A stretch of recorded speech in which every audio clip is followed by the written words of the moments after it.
Okay, a cute, charming, adorable person that has some sort of psychotic button inside of his mind. So if somebody's going to press it, you never know what's coming around. Dr. Jekyll and Mr. Hyde of WICC, not so Super Mario.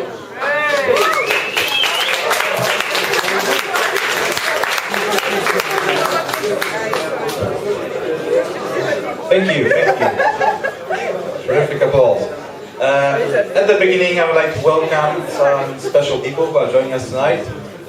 First of all, Magda and Michał, Marcin, they are celebrating a birthday today, so maybe a bit of applause for them.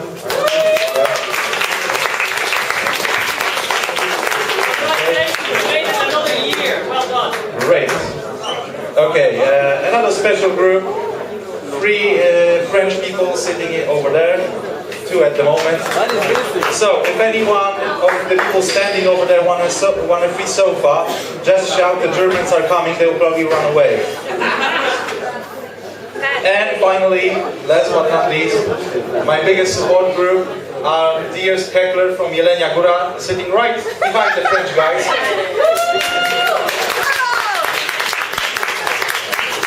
I love this guy because every time I don't know what to say, just says some stupid shit instead of me, so makes it easier. Cheers, man. Not this time. That was your cue. Yeah, and like Peter established, we had some interesting events recently, like the unsuccessful plane crash right here in Warsaw. Nothing can work in this country, for fuck's sake. Yeah, so we had basically, 230 people flying to their death. And they were saved by what? Not the pilot, by a miracle. It was a Polish miracle. Why? Because on board that plane there were relics of Pope John Paul II. 2 pieces of his hair. Now, I won't get into a debate from which part of his body the hair came from. Show some fucking respect, he was a Pope. It had to be armpit.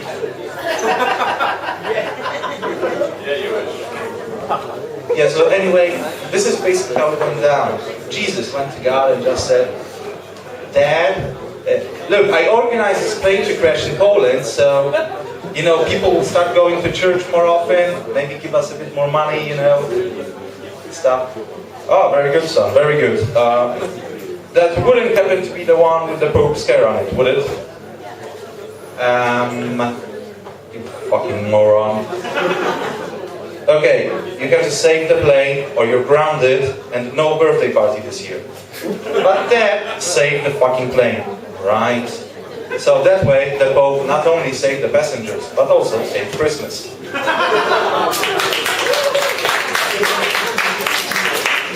And I'm not the one, I raised my hand when people asked who's Catholic. I'm Catholic, I'm not making fun of John Paul II. I really respect the man. I think his guitar solos were legendary, one of the best. And the day he died, I actually cried. I cried really deeply. I happened to be watching Lion King that day. Why, Mufasa, why? Yeah, but nonetheless, I'm also not making fun of plane crashes, because you go on a holiday, you fly a plane, a plane crash will really spoil your holiday, so that's no joking matter, so X-nay on the joke about the plane A, whatever A. No Canadians here, so you won't understand it. Okay. Yeah, so I do travel from time to time. I've been to Sopot recently, in November, which is quite nice. I didn't do much swimming, but the reason I went there was a wrestling show in Sopot. Hulk Hogan and all that shit, kind of stuff. And I know what you're thinking, saying, oh, wrestling, pretend, fighting, gay shit. Fuck you. Okay?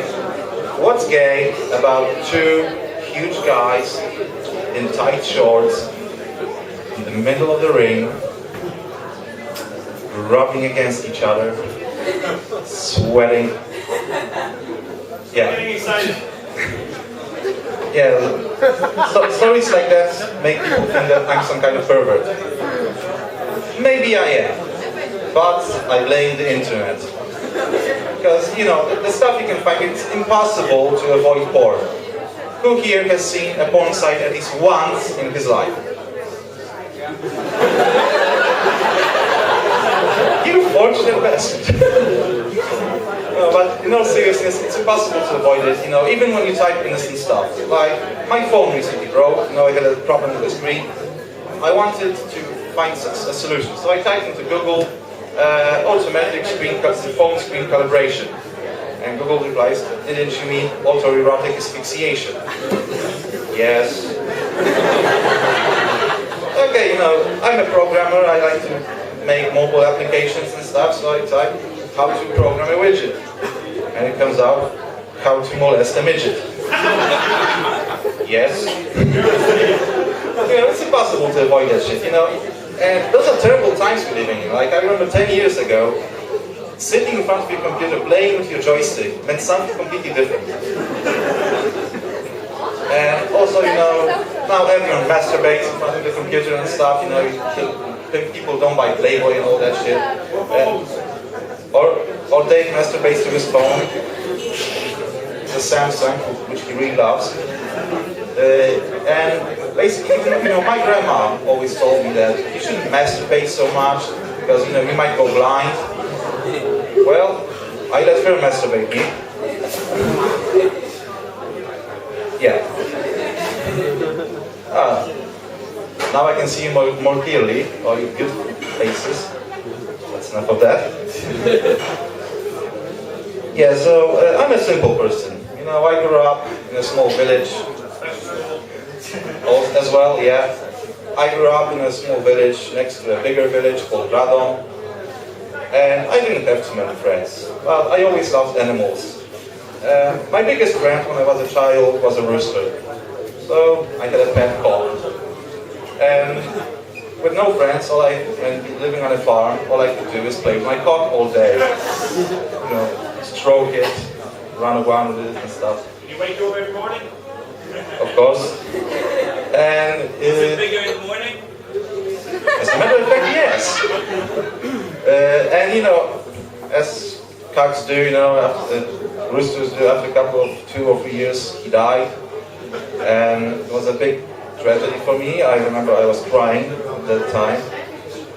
So that was the first time I saw The Lion King. Yeah, but fortunately, right after he died, my parents bought a donkey for the cock, which was nice. I lost the cock, I gained an ass. So now I was playing with my ass all the time. And after that time, I actually got some more friends who actually wanted to play with my ass as well, ride my ass. So, you know, it was quite fun. And I kept getting older, and as I got older and bigger, so did my love for animals. So I decided I need to buy something more exotic. I decided to buy a snake. And I actually got a good price for it, because it was a one-eyed snake. So, you know, it was cheaper that way. And so then I got stuck playing with my ass, playing with my one-eyed snake.